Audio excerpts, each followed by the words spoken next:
Hello, everyone. My name is Nery Alvarado, and I work at higher colleges of technology, specifically at Khalifa Bin Zayed Air College. And I'm going to be talking about EdPuzzle. Now, EdPuzzle is a web tool or a website that is for creating video lessons or video activities that you can assign to your students.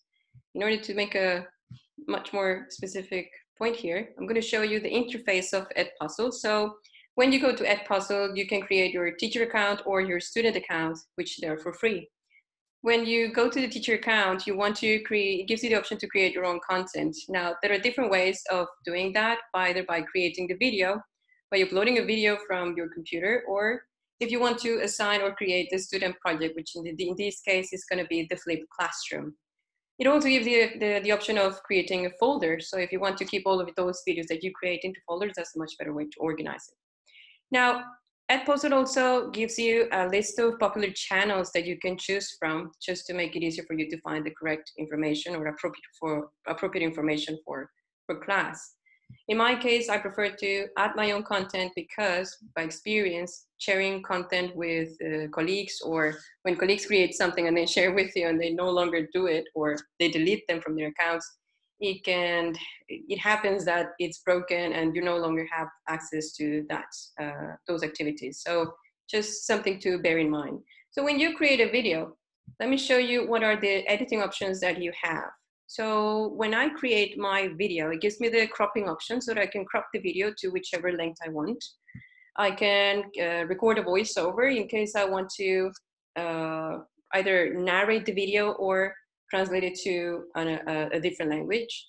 You can add notes, audio notes, in this case, to emphasize a specific point into the videos, or if you want to, have students pay attention to something particular or define something, and the quizzes tool as well.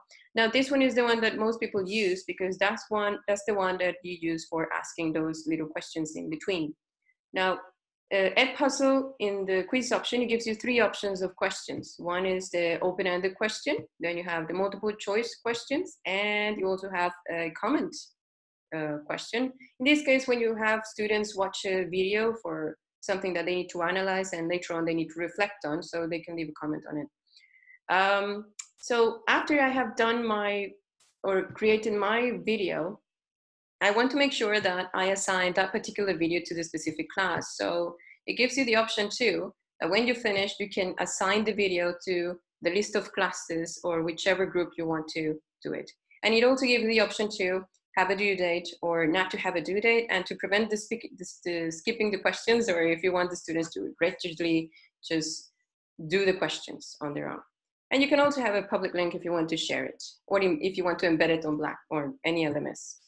Now, going to the content, if I go to my classes, once that I have created my class and I have assigned my video to that class, this is the way it's going to show up. So for example, if I want to see what my students are doing, whenever I click into any of the assigned exercises, I can see the progress of my students, and at the same time, it gives me the feedback on the particular questions that they got wrong, and that can be discussed either with the student, or you can discuss in general with the class if you want to go over something important.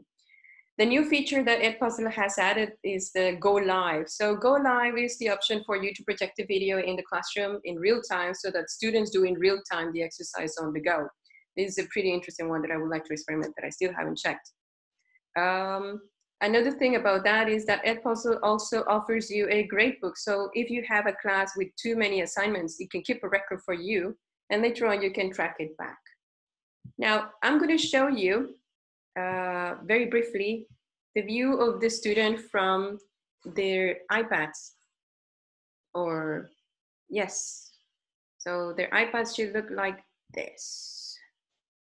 Once that they have done this, this is what they see, and this is what you get.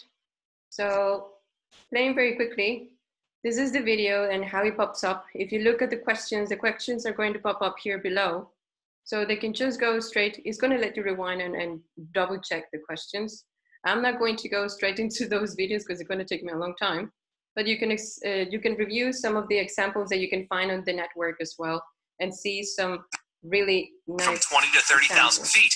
Also impressive is that the crafts were flying at speeds up to around 350 miles per hour. And there you go.